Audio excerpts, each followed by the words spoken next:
নমস্কার। সংগ্রামী যৌথ মঞ্চের পক্ষ থেকে আজকের এই যে ফেসবুক লাইভ আমাদের শহীদ মিনার অবস্থান মঞ্চ থেকে, সেখান থেকে স্বাগত জানাচ্ছি সকলকে। আজকে সুপ্রিম কোর্টে আমাদের ডিএ মামলার শুনানি ছিল এবং দীর্ঘদিন পরে যেসব তাবড় আইনজীবীদেরকে দেখতাম রাজ্যের মানুষের ট্যাক্সের টাকা খরচা করে যাদেরকে দাঁড় করানো হতো, সেই মুখগুলোর বদল ঘটেছে সরকারি পক্ষের আইনজীবীদের বক্তব্যের মধ্যেও। আজকে কেন্দ্রীয় সরকারের যিনি অ্যাটর্নি জেনারেল মাননীয় তুষার মেহতা, তিনি দাঁড়িয়েছিলেন পশ্চিমবঙ্গ রাজ্য সরকারের হয়ে এবং তিনি কর্মচারীদের সাথে রাজ্য সরকারের যে বৈঠক হবার কথা এই মামলাকে কেন্দ্র করে, এই মামলাতে পাওনাগণ্ডা কিভাবে মেটানো হবে সেই নিয়ে সেই বৈঠকের কথা উল্লেখ করেছেন। 1 তারিখে বৈঠকটা পিছিয়ে গিয়ে 30 তারিখের পরিবর্তে 1 তারিখে হয়েছে। 1 তারিখ বিকাল 5টার সময় 14 তলায় নবান্নের যে সভাঘর আছে কনফারেন্স রুম, সেই কনফারেন্স রুমে এই সভা হবে।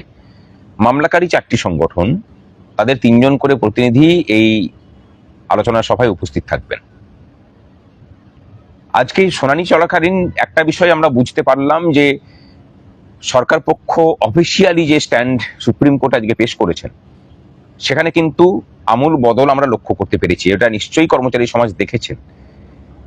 এর পরবর্তী যে ডেট ঠিক হবে, সেই ডেট ঠিক হওয়া নিয়ে আমাদের আইনজীবী সহ কর্মচারী পক্ষের সমস্ত আইনজীবীরা যখন বলেন যে একটু তাড়াতাড়ি করতে হবে, জুলাই মাসের প্রথম সপ্তাহের দিকে বা সেকেন্ড উইকের দিকে করা হোক, তখন কেন্দ্রীয় সরকারের হয়ে রাজ্যের যে হয়ে যিনি অ্যাপিয়ার করেছিলেন, তিনি বলেছেন যে আশা করছি যে এই যে বৈঠক হচ্ছে তার পরবর্তী ক্ষেত্রে সমস্যার সমাধানের জন্য রাজ্য সরকার যেমন সদর্থক ভূমিকা নেবে, আশা করছি সমস্যার সমাধান হবে।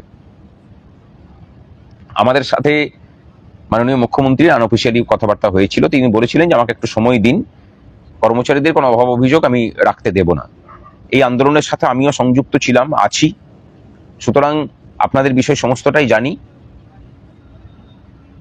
আশা করি সমস্যার সমাধান হবে।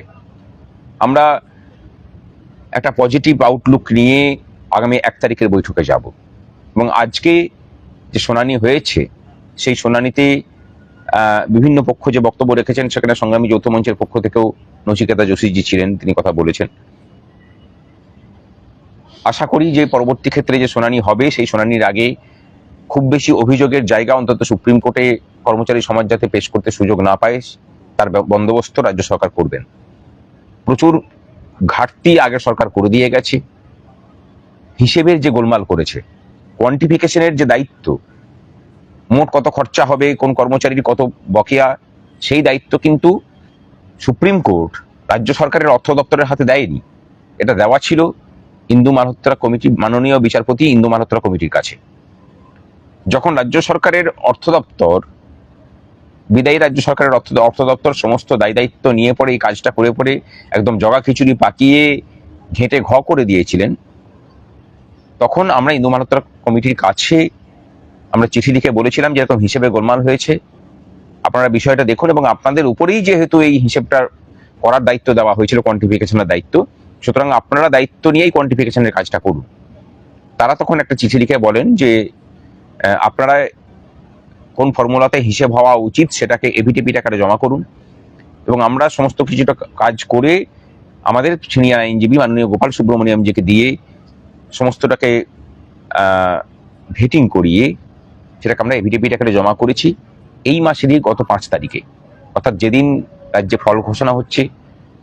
বদল নিয়ে, বদলে যাওয়া সরকার নিয়ে যখন আপনারা আনন্দে আত্মহারা, তখনও কিন্তু আমরা সেই আনন্দের মধ্যেও আমাদের নিজেদের অবস্থান, আমাদের নিজেদের দাবি দেওয়ার কথা ভুলে যাইনি, আমরা কাজ করে গেছি। আমরা আশা করি ইন্দু মালহোত্রা কমিটির সাথেও আমাদের বৈঠক হবে।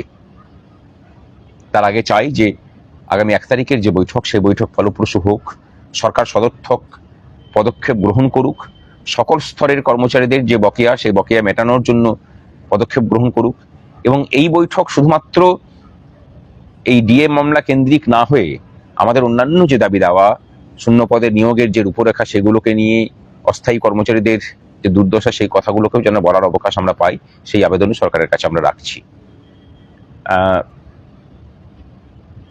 বিভিন্ন বলতে গেলে বিভিন্ন ধরনের কথাবার্তা কর্মচারী সমাজের একটা অংশ করছেন, বলছেন। আমরা জানি তারা কারা, তাদের অবস্থান কি ছিল। এদের অধিকাংশটাই সেই গোত্রে পড়েন যারা চাননি যে আগের সরকারটার বিদায় হোক। মতাদর্শগতভাবে কোন কোন জায়গায় তাদের অবস্থান করছেন সেটা নিয়ে আমরা বলছি না, কিন্তু আপনারা না চাইলেও মানুষ চেয়েছেন, কর্মচারীরাও, অধিকাংশ কর্মচারী চেয়েছেন, কর্মচারী সমাজ চেয়েছে, তাদের পরিবার, তাদের পরিজন, তারা সকলেই চেয়েছেন, এবং আমরা সক্রিয়ভাবে সেটা চেয়েছি।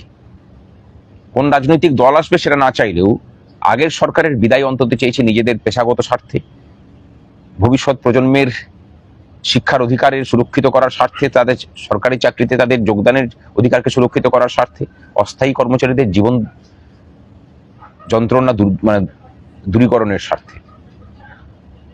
আপনাদের যে ভূমিকা আগের সরকারের সময় ছিল সেফটি ভালভের, সেই ভূমিকাটাকে একটু বদলে নিয়েছেন, বদলে নিন। আমরা কিন্তু আমাদের জায়গাতে অবিচল আছি। সকল দাবি দাওয়া নিয়ে আমাদের যে আপসহীন লড়াই, সে লড়াই চলছে, চলবেও। আমরা প্রতিদিন লড়াইটাকে যাপন করি। আমার পাশে চন্দন আছে, চন্দন চ্যাটার্জি আমাদের অন্যতম নেতৃত্ব, সে কিছু কথা বলবে। নমস্কার। গোটা বিষয়টাই আমাদের মুখ্য কনভেনার ভাস্কর ঘোষ বলেছেন। আমি দু একটি কথা বলছি। এই মামলাতে যখন আমরা যুক্ত হই বা আমরা যখন লড়াইটা শুরু করি, তখন কিন্তু অনেকেই বলেছিল যে সংগ্রামী যৌথ মঞ্চ মামলার পার্টিই নয়, তারা মামলার নামে টাকা তুলছে, তারা কিছুই করবে না, তারা টাকাটাকে নয়ছয় করছে। আমাদের নামে অভিযোগ করা হয়েছিল, আমাদেরকে কাঠগড়ায় তোলা হয়েছিল। আমরা কিন্তু সেদিনও বিচলিত হইনি। আমাদের ভরসা ছিল সাধারণ কর্মচারীদের ওপর, যারা এই মঞ্চটাকে ভরসা করে।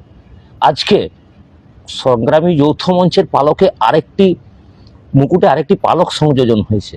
আপনারা দেখেছেন ইতিমধ্যেই নবান্ন থেকে যে চিঠি ভাস্কর ঘোষের নামে, সংগ্রামী যৌথ মঞ্চের কনভেনার ভাস্কর ঘোষের নামে চিঠি ইস্যু করা হয়েছে যে আপনারা 1 তারিখে বৈঠকটা চেঞ্জ হচ্ছে, 1 তারিখে বিকেল 5টার সময় নবান্নে আপনাদের 3 জন প্রতিনিধি নিয়ে উপস্থিত থাকবেন।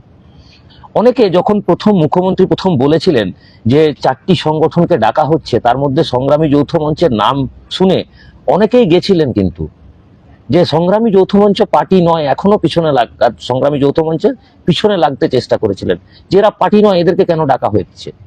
আজকে রেজিস্টার্ড ভাবে সিলমোহর দিয়েছে সরকার যে সংগ্রামী যৌথ মঞ্চ এই মামলার পার্টি।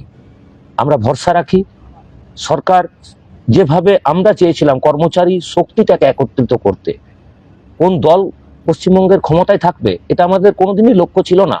যে দলই আসবে আমরা তার সরকারি কর্মচারী। আমরা আগামী দিনেও চাই কর্মচারী যে ঐক্য, সেই ঐক্যটা এতটাই প্রতিষ্ঠিত হোক যেন আমরা আমাদের বলে মানুষকে বোঝাতে পারি, সমাজের যে কাজগুলো বাকি রয়েছে সেই কাজগুলো করতে পারি, এবং যে কোনো সরকার কর্মচারীদের উপর নির্ভরশীল হতে বাধ্য হয়। যারা সমালোচনা করেছিলেন, যারা বিভিন্ন রকমভাবে এই মঞ্চকে গালিগালাজ করেছেন, দুর্নীতির কালি ছিটিয়েছেন, তাদের উদ্দেশ্যে একটা কথাই বলবো, আপনাদের শুভ বুদ্ধির উদয় হোক। সংগ্রামী যৌথ মঞ্চ যে জায়গায় ছিল আজ তার থেকে অনেক মহিরুহে পরিণত হয়েছে, এবং আগামী অদূর ভবিষ্যতে পশ্চিমবঙ্গের বুকে অরাজনৈতিক সর্ববৃহৎ সংগঠন হিসাবে প্রতিষ্ঠিত নিজেকে করবে। আমরা তার জন্য দায়বদ্ধ। আমরা চাই সমস্ত সেক্টরের কর্মচারীরা একত্রিত হয়ে আসুন, এই মঞ্চকে আরো শক্তিশালী করি, কর্মচারীদের দাবি দেওয়াগুলোকে যাতে আমরা বলতে পারি। ডিএ মামলা নিয়ে মুখ্যমন্ত্রী বলেছেন, আমরা কিন্তু নিজেদের থেকেও আমরা বরাবর বলে এসেছি যে অস্থায়ী কর্মচারীদের স্থায়ীকরণ এবং যে শূন্য পদগুলো রয়েছে সেখানে নিয়োগটা করতে হবে। আমরা আশা রাখবো সরকারের কাছে, সরকার বার্তাও পেয়েছি, সরকারের টিভিতে দেখেওছি যে মাননীয় মুখ্যমন্ত্রী প্রত্যেকটি দপ্তর থেকে কত শূন্য পদ রয়েছেন সেগুলোর খোঁজ খবর নিয়েছেন।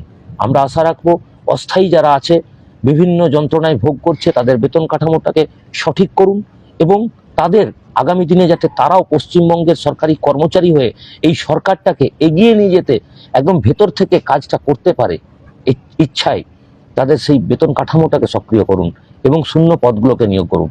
আর সমস্ত কর্মচারীর কাছে হাত জোড় করে একটাই আবেদন করব, সংগ্রামী যৌথ মঞ্চের সাথে যুক্ত হন, ভরসা রাখুন, আগামী দিনে লড়াই কিন্তু এই সংগ্রামী যৌথ মঞ্চই করবে কর্মচারীদের স্বার্থে। শুভরাত্রি। শুভরাত্রি।